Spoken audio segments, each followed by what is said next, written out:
జై తెలంగాణ. అందరికీ నమస్కారం. నిజామాబాద్ జిల్లా హెడ్ క్వార్టర్లో పార్టీ ముఖ్య నాయకులందరం కూడా కలిసి ఈరోజు రాష్ట్ర ప్రజలకు, నిజామాబాద్ జిల్లా ప్రజలకు కొన్ని ముఖ్యమైన విషయాలు చెప్పాల్సి ఉందని భావించి ఇవాళ ఇక్కడ ప్రెస్ మీట్ కండక్ట్ చేయడం జరుగుతూ ఉంది. హాజరైనటువంటి మీడియా మిత్రులందరూ కూడా ధన్యవాదాలు తెలియజేస్తా ఉన్నాం. గౌరవ మాజీ మంత్రివర్యులు ప్రశాంత్ రెడ్డి గారు, స్థానిక అట్లానే గౌరవ నాయకులు పెద్దలు మాజీ ఎమ్మెల్యే గారు బాజిరెడ్డి గోవర్ధన్ గారు, అట్లానే మేయర్ గారు నీతు కిరణ్ గారు, అలీంబాయి గారు, విఠలరావు గారు, హాజరైనటువంటి తమ్ముడు జగన్ గారు, శిల్పరాజు గారు, అందరికీ పేరు పేరున ప్రతి ఒక్కరికి కూడా హృదయపూర్వకంగా నమస్కారాలు తెలియజేస్తా ఉన్నాం. సీనియర్ నాయకులు కొత్తూరు లక్ష్మారెడ్డి గారు, నవీద్ ఇక్బాల్ గారు, అట్లానే హాజరైన వారందరికీ ధన్యవాదాలు. జిల్లా చెప్పండి. ఇట్లా ఈరోజు జిల్లాలో ఉన్నటువంటి ప్రతి ఒక్కరం కూడా మనం చూసినాం. సంక్రాంతి సందర్భంగా చాలా మంచి పని చేస్తున్నామని చెప్పి ఒక అనౌన్స్మెంట్ చేసి మన ఎంపీ గారు ధర్మపురి అరవింద్ గారు, పీయూష్ గోయల్ గారు, అట్లానే బండి సంజయ్ గారు, మరి ఇక్కడ జిల్లాలో ఉన్నటువంటి ఇద్దరు బీజేపీ ఎమ్మెల్యేలు అందరూ కూడా కలిసి సంక్రాంతి రోజు పసుపు బోర్డు ప్రకటించడం జరుగుతూ ఉన్నది. పసుపు బోర్డు ప్రకటనను మనస్ఫూర్తిగా మేము స్వాగతిస్తూ ఉన్నాం. ప్రకటించినటువంటి విధానం పట్ల డెఫినెట్గా అభ్యంతరాలు ఉన్నాయి. కేవలం ఒక బీజేపీ పార్టీ కార్యక్రమంలా చేసినారు తప్పితే కేంద్ర ప్రభుత్వం, రాష్ట్ర ప్రభుత్వంలో ఉన్నటువంటి ప్రజాప్రతినిధులందరినీ ఇన్వాల్వ్ చేసే విధంగా కార్యక్రమం చేయకపోవడం కొంచెం బాధాకరం. ఎందుకంటే ఏ ఒక్క ప్రోటోకాల్ కానీ పద్ధతిని కానీ పాటించకుండా బీజేపీ మంత్రులు, బీజేపీ ఎమ్మెల్యేలు కూర్చొని, బీజేపీ ఎంపీ కూర్చొని మరి అనౌన్స్మెంట్ చేయడం జరిగింది. రాష్ట్ర ప్రభుత్వంలో ఉండే వ్యవసాయ శాఖ మంత్రిని కానీ, ఎట్లాగే జిల్లాలో ఉన్నటువంటి స్థానిక ప్రజాప్రతినిధులమైనటువంటి మా ఎవరిని కూడా ఇన్వాల్వ్ చేయకపోవడం కొంచెం బాధాకరమే. ప్రజలు కూడా ఈ విషయాన్ని గమనించారని చెప్పి నేను భావిస్తూ ఉన్నాను. ఇవాళ పసుపు బోర్డు గురించి చాలా విషయాలు ఆ రోజు మాట్లాడడం జరిగింది. నిజానికి ఈ పసుపు బోర్డు ఆలోచన చేసినప్పుడు 2014 కన్నా ముందు, ఎన్నికలకు వెళ్లే ముందు నేను పసుపు రైతులందరితో మాట్లాడినప్పుడు ఆల్రెడీ 15-20 ఏళ్ల నుంచి మేము ఉద్యమాలు చేస్తూ ఉన్నాం, కానీ ఎవరు కూడా పట్టించుకుంటలేరు. అప్పటికే అధికారంలో ఉన్నటువంటి 10 ఏళ్ల నుంచి అధికారంలో ఉన్న కాంగ్రెస్ పట్టించుకోలేదు. అంతకుముందు భారతీయ జనతా పార్టీ అధికారంలో ఉన్నప్పుడు కొద్దిగా పాజిటివ్గా స్పందించారు, కానీ మళ్ళీ ఎప్పుడు పట్టించుకోలేదని పసుపు రైతులందరూ కూడా చెప్పడం జరిగింది. చెప్పిన తర్వాత ఆ ఇష్యూ టేకప్ చేసి ఒకవేళ నన్ను మీరు ఎంపీగా గెలిపిస్తే ఖచ్చితంగా నా వంతు ప్రయత్నం చేస్తానని ఆనాడు 2014 కన్నా ముందు పసుపు రైతులకు మాటిచ్చి మరి మేము ముందుకెళ్లడం జరిగింది. మాటిచ్చినట్టుగానే 2014 నుంచి మొదలు పెడితే 2018 జూన్ వరకు, అంటే 2019లో ఎన్నికలు వచ్చినాయి, దాదాపు మళ్ళా ఎన్నికలు వచ్చే వరకు 5 సంవత్సరాలు నేను పార్లమెంట్ సభ్యురాలుగా ఉన్నప్పుడు చేసినటువంటి కార్యక్రమాలన్నీ కూడా ప్రెస్ మిత్రులందరికీ కూడా మరి ఒక 30 డాక్యుమెంట్లు దాదాపుగా మీకు అందించడం జరిగింది. ఎంపీగా నేను మే 16 నాడు ఎన్నికైతే నెల లోపలనే, అంటే 12 జూన్ 2014లోనే అప్పుడు నిర్మలా సీతారామన్ గారు కామర్స్ మంత్రి గారు ఉన్నారు, వారికి ఉత్తరం రాయడంతో ప్రారంభిస్తే ఆనాటి నుండి ప్రధానమంత్రి గారిని 2 సార్లు కలవడం, స్పైసెస్ పార్క్ ఒక పక్క పసుపు బోర్డు కోసం ప్రయత్నం చేస్తూనే ఇంకొక పక్క పసుపు ఆధారంగా రావాల్సినటువంటి పరిశ్రమల కోసం మాట్లాడుతూ ఈ దేశంలోకి పసుపు బాగా దిగుమతి అవుతున్నది, దానివల్ల పసుపు రైతులు నష్టపోతా ఉన్నారు, దిగుమతులన్నీ ఆపాలని చెప్పి ఇంకొక పక్క డిమాండ్ చేస్తూ పసుపు బోర్డుతో పాటు పసుపుకు మద్దతు ధర 15,000 రూపాయలు ఇవ్వాలని చెప్పి డిమాండ్ చేస్తూ ఒక త్రిముఖ వ్యూహంతో నేను 5 ఏళ్లు అలుపెరగని పోరాటం చేసిన విషయాన్ని నిజామాబాద్ జిల్లా రైతులందరూ కూడా నేను గుర్తు చేస్తా ఉన్నాను. ఎందుకంటే ఒక బోర్డు రావడంతో సంపూర్ణం కాదు. బోర్డు రావడం ఎందుకు, బోర్డు వస్తే అందులో డిఫరెంట్ కొత్త వెరైటీలు, అట్లానే పసుపు సాగు చేస్తే వచ్చేటటువంటి ఏవైతే బై ప్రోడక్ట్స్ ఉంటాయో, పసుపు ఆధారిత పరిశ్రమలు పెట్టడానికి అవసరమైనటువంటి సైంటిఫిక్ రీసెర్చ్ ఉంటుందో అది బోర్డు ప్రొవైడ్ చేస్తుంది. కానీ మద్దతు ధర ఉంటేనే రైతుకు గిట్టుబాటు అవుతుంది. ఎందుకంటే ప్రతి రైతు కూడా ఏ గ్రేడ్ క్వాలిటీ పసుపును పండించలేడు, రకరకాల గ్రేడ్లలో పసుపులు పండుతూ ఉంటాయి. కాబట్టి మద్దతు ధర 15,000 రూపాయలు ఉంటేనే బాగుంటుందని చెప్పి ఆనాడు డిమాండ్ చేసినాం. దాంతో పాటు ఈ దేశంలోకి ఇతర దేశాల నుండి చీప్ వెరైటీ పసుపు రావడంతో కంబోడియా, మలేషియా, ఇండోనేషియా ఈ దేశాలతోని చీప్ వెరైటీ పసుపు వస్తూ ఉంది, దాంతోని మన రైతులు నష్టపోతా ఉన్నారని చెప్పి ఈ 3 అంశాలను కూడా మొదటి రోజు నుంచి నేను డిమాండ్ చేస్తా ఉన్నాను. గౌరవ ప్రధానమంత్రి గారికి రాసిన లేఖలో కూడా అండర్లైన్ చేసి మీడియా మిత్రులందరూ కూడా లేఖను కూడా ఇవ్వడం జరిగింది. ఆనాడే ఈ 2 అంశాలను కూడా కోరడం జరిగింది. మరి 2014లో బీజేపీ గవర్నమెంట్ వచ్చింది. ఆనాడు ఉన్నటువంటి పసుపు ఇంపోర్ట్తో చూసుకుంటే, పసుపు దిగుమతులు ఈ దేశంలోకి చూసుకుంటే, ఇవాళ కంపేర్ చేసుకుంటే డబుల్ అయిన ఇంపోర్ట్స్. నిజంగానే పసుపు పట్ల శ్రద్ధ ఉన్న ప్రభుత్వం అయితే ఇంపోర్ట్స్ని కంట్రోల్ చేయాలని 10 ఏళ్ల నుంచి మేము మొత్తుకుంటా ఉంటే ఏనాడు కూడా దాని మీద దృష్టి పెట్టలేదు. దిగుమతులు అంటే వేరే దేశాల నుంచి మనకు చేసుకునేటటువంటి దిగుమతులు, వాటి మీద శ్రద్ధ పెట్టలేదు. 2014లో 8 లక్షల క్వింటాలు ఉంటే ఇప్పుడు దాదాపుగా డబుల్ అయినటువంటి పరిస్థితి దిగుమతులది ఉన్నది. ఆ నంబర్స్ అన్ని కూడా మీకు నేను షేర్ చేయడం జరుగుతుంది. ప్రతి సంవత్సరం పెరుగుకుంటూ పోయింది తప్ప తగ్గలేదు.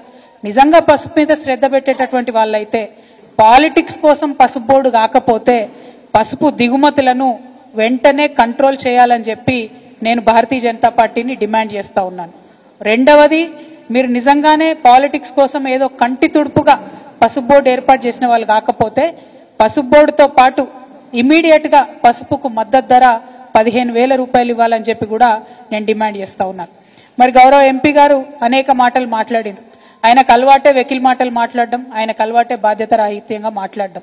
కాకపోతే 2014లో మేము ఎప్పుడైతే ఈ పసుపు బోర్డు డిమాండ్ పెట్టినామో అప్పుడు ఈ ఎంపీ గారు రాజకీయాలలో కూడా లేరు. ఆనాడు కాంగ్రెస్ పార్టీలో ఉన్న వారి తండ్రి వెనుక ఉన్నటువంటి బిడ్డగా ఉన్నాడే తప్పితే ఆయన రాజకీయాలలో కూడా లేరు.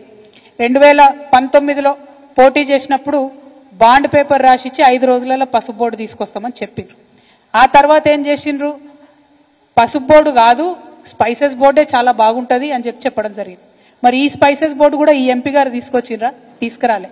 నేను ఎంపీగా ఉన్నప్పుడు మా ఎమ్మెల్యేలందరం ఒక 5-6 ముఖ్యమంత్రుల దగ్గరికి పోతే, ప్రధానమంత్రి గారిని 2 సార్లు కలిస్తే, అప్పుడున్నటువంటి కామర్స్ మినిస్టర్ నిర్మలా సీతారామన్ గారిని, తర్వాత సురేష్ ప్రభు గారు ఎంటబడితే రీజనల్ పసుపు బోర్డు అనేటటువంటిది మా ప్రభుత్వ హయాంలోనే అన్న మంత్రి గారుగా ఉన్నప్పుడే, మనము ఆనాడు ఆర్టీసీ చైర్మన్గా బాజిరెడ్డి గారు ఉన్నప్పుడే ఇక్కడ సపరేట్గా ఒక ప్లేస్ ఇచ్చి, హైడ్రాలజీ డిపార్ట్మెంట్ దగ్గర ఒక ప్లేస్ ఇచ్చి దాంట్లో స్పైసెస్ బోర్డుని మనం పెట్టడం జరిగింది.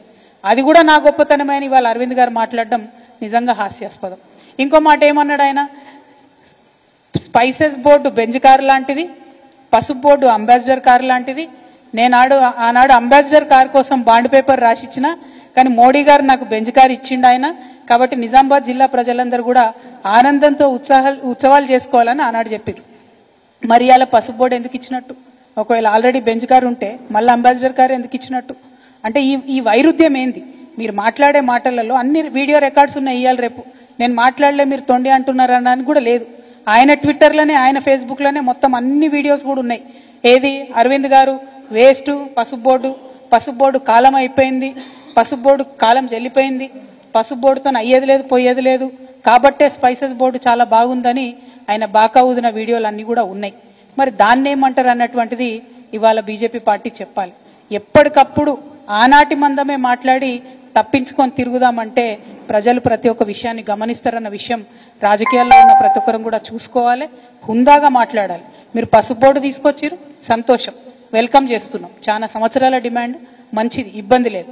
కానీ పసుపు బోర్డు ఒక్కటే అంతిమ సొల్యూషన్ కాదు. దీనికి త్రిముఖ వ్యూహం ఉండాలి. ఆ త్రిముఖ వ్యూహంలో ఇంకొకటి, ఖచ్చితంగా పసుపుకు మద్దతు ధర రావాలి. మూడవది, మన దేశంలోకి వచ్చేటటువంటి పసుపు దిగుమతులన్నీ కూడా ఆగిపోవాలి. ఇంకొక విషయం, ఇప్పుడున్నటువంటి కాంగ్రెస్ పార్టీ ప్రభుత్వాన్ని కూడా మేము డిమాండ్ చేస్తూ ఉన్నాం. మేము అధికారంలో ఉన్నప్పుడు గౌరవ పెద్దలు కేసీఆర్ గారు పార్లమెంట్లో మేము 2015లో మాట్లాడి, మరి మాకు స్పైసెస్ పార్క్ ఇవ్వండి, పసుపు ఆధారిత పరిశ్రమలకు అవకాశం ఇవ్వండి అంటే ఆనాడు కేంద్రం రాసిన ఉత్తరం ఉంది, మేము డబ్బులు ఇవ్వము, మీరే డబ్బులు పెట్టుకోండి, మీరే ల్యాండ్ ఇవ్వండి, మీరే పరిశ్రమలు తెచ్చుకోండి అని వాళ్ళు చేతులు దులిపేసుకున్నారు. కేవలం మేము స్పైసెస్ బోర్డు నుంచి మీకు డిపిఆర్ చేసిస్తాం, ప్లాన్ చేసిస్తామని చెప్తే వేల్పూర్ దగ్గర ప్రశాంత్ రెడ్డి గారి ఆధ్వర్యంలో ఆనాడు 42 ఎకరాలు మేము తీసుకొని స్పైస్ పార్క్కి ల్యాండ్ ఇవ్వడం జరిగింది. దాన్ని స్పైసెస్ బోర్డు ఇచ్చినటువంటి డిపిఆర్ ప్రకారం కంప్లీట్గా అభివృద్ధి చేయడం కూడా జరిగింది. ఇప్పుడు ఉన్నటువంటి కాంగ్రెస్ ప్రభుత్వాన్ని మేము చేసే డిమాండ్ ఏంటంటే, అక్కడికి పరిశ్రమలు తీసుకొని రండి, మీరు అక్కడికి పసుపు ఆధారిత వ్యవసాయ ఆధారిత పరిశ్రమలు తీసుకొని రండి. దాని ద్వారా నిజామాబాద్ జిల్లా యువకులందరికీ కూడా ఉద్యోగాలు వచ్చేటటువంటి ఆస్కారం ఉంటుంది. మరి ఇప్పుడు ఉన్నటువంటి ఎంపీ గారిని కూడా డిమాండ్ చేస్తూ ఉన్నాం, నేనేదో రైలు తెచ్చినా, నేను రైలు తెంగానే ధర డబుల్ అయింది, త్రిబుల్ అయింది అని చెప్పి మరి గాలి మాటలు మాట్లాడుతూ ఉన్నారు. పసుపు ధర ప్రతి 3వ సంవత్సరం పసుపు ఎవరు ఏం చేసినా చేయకున్నా బంగారం లెక్క పసుపు ధర పెరుగుతుంది. దాంట్లో ఎవరు చేసేదేం లేదు. కానీ ఎప్పుడైతే డిమాండ్ ఉండదో ఆ సంవత్సరంలో రైతులు మనం ఆదుకోవాల్సినటువంటి అవసరం ఉంటుంది. కాబట్టే మినిమం సపోర్ట్ ప్రైస్ తీసుకురావాల్సిందిగా ఎంపీ గారిని నేను డిమాండ్ చేస్తూ ఉన్నాను.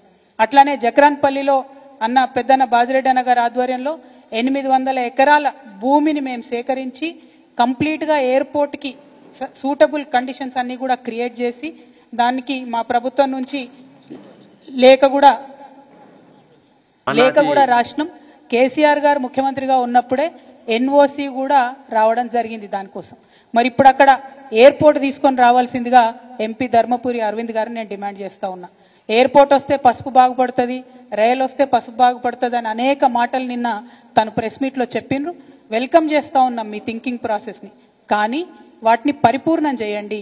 కేవలం వాటిని ఎన్నికల హామీగా మిగిల్చి మరి జిల్లా రైతాంగాన్ని మోసం చేయొద్దు అని చెప్పి భారతీయ జనతా పార్టీని మేము డిమాండ్ చేస్తూ, మేము చేసినటువంటి ప్రతి ఒక్క ఎఫర్ట్ని కూడా మీకు దాదాపుగా 30 పైచిలకు డాక్యుమెంట్స్ ఉన్నాయి. మేము వివిధ ముఖ్యమంత్రులతోని తిరిగి తీసుకొచ్చినటువంటి ఉత్తరాలు, మేము బిల్డ్ చేసినటువంటి ప్రెషరు, దాంతోపాటు పార్లమెంట్లో ఆనాడే ఒక ప్రైవేట్ మెంబర్స్ బిల్లు కూడా మనం పెట్టడం జరిగింది. మరి దీంట్లో ఉన్నటువంటి అంశాలేవి కూడా ఇప్పుడు పసుపు బోర్డు ఏర్పాటు చేసిన దాంట్లో లేకపోవడం శోచనీయం. ఎందుకంటే స్థానికంగా ఉండేటటువంటి ప్రజాప్రతినిధులకు, అదేవిధంగా ఇతర రాష్ట్రాల్లో పండించేటటువంటి పసుపుకు సంబంధించినటువంటి ప్రజాప్రతినిధులందరినీ కూడా మరి ఖచ్చితంగా అందులో ఎక్స్ అఫిషియో మెంబర్స్గా చేయాల్సి ఉంటుంది. ఆ మెంబర్స్ చేయకపోవడం అన్నది కూడా కొద్దిగా దారుణం. మా అందరికీ కూడా పసుపు ప్రాంతాల్లో ఉండేటటువంటి ప్రజాప్రతినిధులందరికీ కూడా మరి అవకాశం ఇవ్వాలని చెప్పి కూడా ఈ సందర్భంగా డిమాండ్ చేస్తూ ఉన్నాను. పల్లె గంగారెడ్డి గారికి కంగ్రాచులేషన్స్ చెప్తా ఉన్నాము. చరిత్రలో నిలిచిపోయే విధంగా మొదటి పసుపు బోర్డు చైర్మన్గా వారు ఎన్నికవడం సంతోషకరం. మీరు మా జిల్లా బిడ్డ, మా అంకాపూర్ బిడ్డ కావడం మాకు గర్వకారణం. మీరు సమగ్రంగా పసుపు రైతుల అభివృద్ధి కోసం ప్రతిపక్షంలో ఉన్నటువంటి మా వంటి వారందరినీ కూడా కలుపుకొని పోయి పసుపు రైతులకు మేలు జరిగే విధంగా పనిచేయాలని కూడా డిమాండ్ చేస్తూ ఉన్నాం. మరి బాబా రామ్దేవ్ గారు బీజేపీతోని చాలా అనుబంధంగా ఉండేటటువంటి వ్యక్తి. వారి దగ్గరికి మేము హిమాచల్ ప్రదేశ్ కూడా 2 సార్లు వెళ్ళి రిక్వెస్ట్ చేసి వారి సీఈఓ బాలకృష్ణ గారిని కూడా నిజామాబాద్కి తీసుకొచ్చి ఇక్కడ పరిశ్రమలు పెట్టమని కోరడం జరిగింది.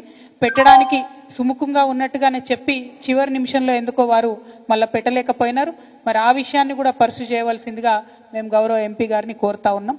రాజకీయాలకు అతీతంగా పాలక ప్రతిపక్షాలం అందరం కూడా కలిసి పనిచేస్తేనే పసుపు రైతులు బాగుంటారు. మరి ఆ విషయాన్ని మళ్ళొకసారి గుర్తు చేస్తూ పసుపుకు మద్దతు ధర తీసుకొని రావాలని చెప్పి, ఎయిర్పోర్ట్ని తీసుకొని రావాలని చెప్పి, అట్లానే పసుపు ఇంపోర్ట్స్ని, దిగుమతులను తగ్గించి వీలైతే మొత్తానికే బంద్ చేయాలని చెప్పి కూడా ఈ సందర్భంగా డిమాండ్ చేస్తూ అందరి దగ్గర కూడా సెలవు తీసుకుంటున్నాను. Thank you. జై తెలంగాణ.